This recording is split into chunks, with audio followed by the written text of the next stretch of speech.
Breaking news Telugu film chamber ఎన్నికల counting కొనసాగుతోంది. Progressive panel కి ఛాంబర్ అధ్యక్ష ఉపాధ్యక్ష సెక్రటరీ పదవులు దక్కడం ఖాయమైంది. తెలుగు ఫిల్మ్ ఛాంబర్ ప్రెసిడెంట్ గా సురేష్ బాబు, సెక్రటరీగా అశోక్ కుమార్ ఎన్నికయ్యారు. వైస్ ప్రెసిడెంట్ విషయంలో చర్చలు కొనసాగుతూ ఉన్నాయి. ఓవరాల్ గా 44 ఈసీ మెంబర్స్ లో ప్రోగ్రెసివ్ ప్యానెల్ కు 28 ఓట్లు, మన ప్యానెల్ కు 15 ఓట్లు వచ్చాయి.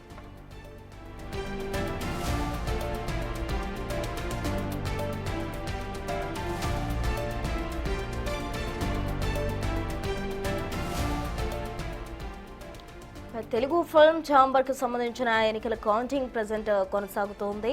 ప్రోగ్రెసివ్ ప్యానెల్ కి ఛాంబర్ అలాగే అధ్యక్ష ఉపాధ్యక్ష సెక్రటరీ పదవులు దక్కడం ఖాయంగా కనిపిస్తోంది. తెలుగు ఫిల్మ్ ఛాంబర్ ప్రెసిడెంట్ గా ఇప్పటికే సురేష్ బాబు, సెక్రటరీగా అశోక్ కుమార్ ఎన్నికయ్యారు. వైస్ ప్రెసిడెంట్ విషయంలో ప్రెజెంట్ చర్చలు కొనసాగుతున్నాయి. ఓవరాల్ గా 44 ఈసీ మెంబర్స్ లో ప్రోగ్రెసివ్ ప్యానెల్ కు 28 ఓట్లు, మన ప్యానెల్ కు 15 ఓట్లు వచ్చాయి. దానికి సంబంధించిన అప్డేట్స్ కు సంబంధించిన వివరాలు మనం బిగ్ టీవీ స్క్రీన్ పై చూస్తూ ఉన్నాం.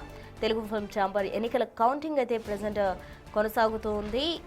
దీనికి సంబంధించిన అభ్యర్థుల విషయంలో కూడా ప్రజెంట్ వైస్ ప్రెసిడెంట్కు సంబంధించిన వ్యక్తికి సంబంధించి చర్చలు కొనసాగుతున్నాయి. ఇప్పటికే అక్కడ మనం స్క్రీన్ పై కూడా చూడొచ్చు. దిల్ రాజు కావచ్చు, శివాజీ కావచ్చు, ఇతర మెంబర్స్ కూడా దానికి సంబంధించి అక్కడ డిస్కస్ చేసుకుంటున్న దృశ్యాలు మనం బిగ్ టీవీ స్క్రీన్ పై గమనించవచ్చు. మొత్తంగా వైస్ ప్రెసిడెంట్ విషయంలో అయితే ప్రజెంట్ చర్చలు కొనసాగుతున్నాయి. నిర్మాత నాగవంశీకి ఇచ్చే ఆలోచనలో ప్రోగ్రెసివ్ ప్యానెల్ ఉన్నట్టు కూడా మనకు సమాచారం అందుతుంది. ఇక ఇదే అంశానికి సంబంధించి పూర్తి వివరాలు అందించేందుకు మా ప్రతినిధి అనిల్ సిద్ధంగా ఉన్నారు. అనిల్ అడిగి మరిన్ని వివరాలు తెలుసుకుందాం. అనిల్, చెప్పండి, మొత్తంగా ఏదైతే ఫిల్మ్ ఛాంబర్కి సంబంధించిన ఎన్నికల కౌంటింగ్ కొనసాగుతుందో దానికి సంబంధించి ఇప్పటికే అధ్యక్ష ఉపాధ్యక్ష సెక్రటరీకి సంబంధించి పేర్లు అయితే ఆల్మోస్ట్ ఖరారైపోయిన పరిస్థితి. మరి వైస్ ప్రెసిడెంట్ విషయంలో చర్చలు కొనసాగుతున్నాయి. ఎక్కువగా ఎవరికి ఇచ్చే ఆలోచనలో ప్యానెల్ ఉంది?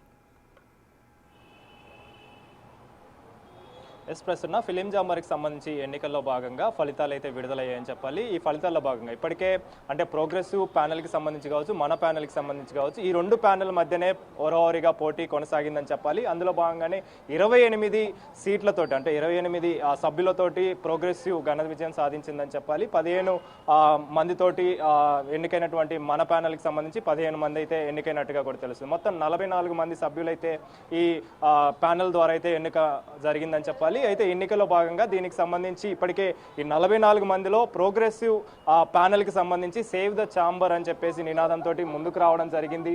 వచ్చిన అనంతరం దీనికి సంబంధించి ఏదైతే ఛాంబర్ సంబంధించి అంటే సేవ్ ద ఛాంబర్ నేమ్ తోటి నినాదంతో బయటకు వచ్చారో ఆ నినాదంతోనే ఈ ప్రోగ్రెసివ్ ప్యానెల్ అనేది ముందుకెళ్ళిందని చెప్పాలి. ముందుకెళ్లిన క్రమంలోనే దీనికి సంబంధించే ముఖ్యంగా సురేష్ బాబు ఈ ప్రోగ్రెసివ్ ప్యానెల్ నుంచి పోటీ చేశాడు కాబట్టి అతన్ని అధ్యక్షుడిగా ఎన్నుకున్నట్టుగా కూడా కన్ఫర్మ్ అయినట్టుగా కూడా తెలుస్తుంది. అదేవిధంగా ఆ సెక్రటరీగా అయితే అశోక్ కుమార్ ఉన్నట్టుగా కూడా తెలుస్తుంది. అయితే ఈ వైస్ ప్రెసిడెంట్కి సంబంధించి మాత్రం ప్రెసిడెంట్ అయితే ఆలోచనలో ఉన్నారు. చర్చలు కొనసాగుతున్నాయి. అంటే నిర్మాత నాగవంశీకి ఇచ్చే ఆలోచనలు అయితే ప్రెసిడెంట్ ఉన్నట్టుగా కూడా తెలుస్తుంది. మనకు అందుతున్న సమాచారం ప్రకారం నాగవంశీకి ఇచ్చే ఆలోచనలు అయితే ప్రెసిడెంట్ ప్రోగ్రెసివ్ ప్యానెల్ అయితే ఉందని చెప్పాలి. అయితే ఈ ప్రోగ్రెసివ్ ప్యానెల్లో ఇప్పటికే 28 మందితోటి ఈ ప్రోగ్రెసివ్ ప్యానెల్ ఉంది కాబట్టి వీళ్ళ ఆధీనంలోనే ఈ ఉపాధ్యక్షులకు సంబంధించి కావచ్చు, అధ్యక్షులకు సంబంధించి కావచ్చు, ఇతర అధికారులకు సంబంధించి కావచ్చు, వీళ్ళందరూ కూడా వీళ్ళు డిసైడ్ చేస్తేనే ప్రెసిడెంట్ ప్యానెల్కి సంబంధించి అంటే ఈ సభ్యులకు సంబంధించి కూడా నిర్ణయం అయితే కొనసాగుతుందని చెప్పాలి. ఇందులో భాగంగానే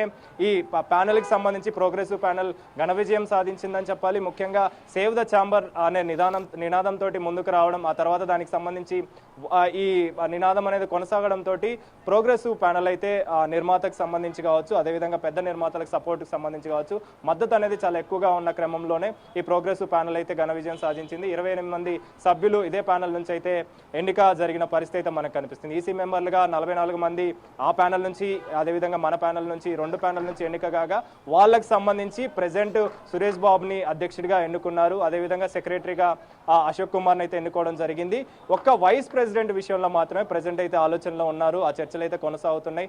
నాగవంశీకి ఇచ్చే యోచనలో, నిర్మాత నాగవంశీకి ఇచ్చే యోచనలో అయితే ప్రెసిడెంట్ చర్చలు అయితే కొనసాగుతున్నట్టుగా కూడా తెలుస్తుంది. ముఖ్యంగా ఎన్నో అంటే 2 సంవత్సరాలకు ఒకసారి జరిగే ఈ ఎన్నికల్లో భాగంగా కొన్ని సందర్భాలకు సంబంధించి అంటే జులైలో జరగాల్సిన ఎన్నికలకు సంబంధించి కొన్ని కారణాల వల్ల, అనివార్య కారణాల వల్ల ఈ రోజైతే ఎన్నికలకు సంబంధించి జరిగిందని చెప్పాలి. ఆ తర్వాత దీనికి సంబంధించి ఫలితాలు కూడా బయటకు వచ్చిన పరిస్థితి మనకు కనిపిస్తుంది. ఉత్కంఠగా కొనసాగిన ఎన్నికలకు సంబంధించి కావచ్చు, అంటే ఎవరు గెలుస్తారు, ముఖ్యంగా ఈ మన ప్యానెల్కి సంబంధించి కావచ్చు, అదేవిధంగా ప్రోగ్రెసివ్ ప్యానెల్కి సంబంధించి కావచ్చు.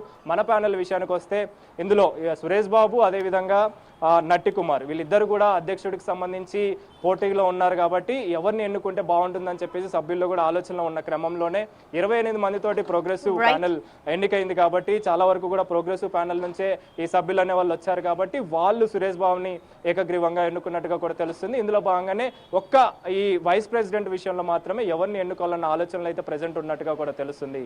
ప్రసన్న.